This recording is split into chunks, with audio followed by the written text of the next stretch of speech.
Hello மக்களே, எல்லாருக்கும் வணக்கம். எப்படி இருக்கீங்க? அஜோவுக்கு பஸ்ஸு வந்துரும் சொல்லி அவனுக்கு டாட்டா சொல்லிட்டு நான் வெளியில வந்து நின்னேங்க. இன்னைக்குன்னு பார்த்து மழை கொஞ்சம் அதிகமா பெஞ்சனாலே என்னவோ தெரியல, கொஞ்சம் லேட்டா தான் வந்துச்சு. லேட்டா வரும்னு நம்மளுக்கு எப்படி தெரியும்? நம்மளுக்கு தான் தெரியாதே. அங்க வெளியில வந்து அவனுக்கு நான் டாட்டா சொல்ல, அவன் எனக்கு பாய் பாய் சொல்ல, அப்படியே போயிட்டு இருந்துச்சுங்க. திடீர்னு பார்த்தா நான் சாஞ்சிருந்த இடத்துல ஒரு வெட்டுப்பூச்சி வந்து மேலே உட்காந்துருக்குங்க. நான் சரியா பயந்துட்டேன்னு வச்சுக்கோங்களேன். ஆனா ஒண்ணும் செய்யாது. கீச்சு கீச்சுன்னு சத்தம் தான் போடுமே தவிர, வேற எந்த ப்ராப்ளம் அதனால இல்லங்க. இது பார்த்தீங்கன்னா, நம்ம இங்க நிக்கிறோம். பஸ்ஸு இப்போ வந்துரும், இப்போ வந்துரும்னு எதிர்பார்ப்போட தானே நிப்போம். வீட்டு முன்னாடி இருக்கிற கொஞ்சம் செடிகள உங்க கூட அப்படியே ஷேர் பண்ணிடுறேன்.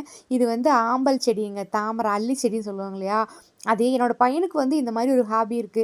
கொஞ்சம் கப்பீஸ் மீனையும், இந்த செடியும் கொண்டு வந்து வீட்ட சுத்தி அங்கங்க வச்சிருப்பான். உங்கள எல்லா வீடியோல நான் கொஞ்சம் கொஞ்சமா காமிக்கிறேன் முடிஞ்ச அளவுல. இது பார்த்தீங்கன்னா, வெண்ணிலா செடிங்க. நீங்க பார்த்துருக்கீங்களா இல்லையான்னு மறக்காம சொல்லுங்க. என்னப்பா அப்படின்னு பார்க்குறீங்களா? ஒரு குட்டியா ஒரு தண்டு கொண்டு வந்து வச்சேங்க.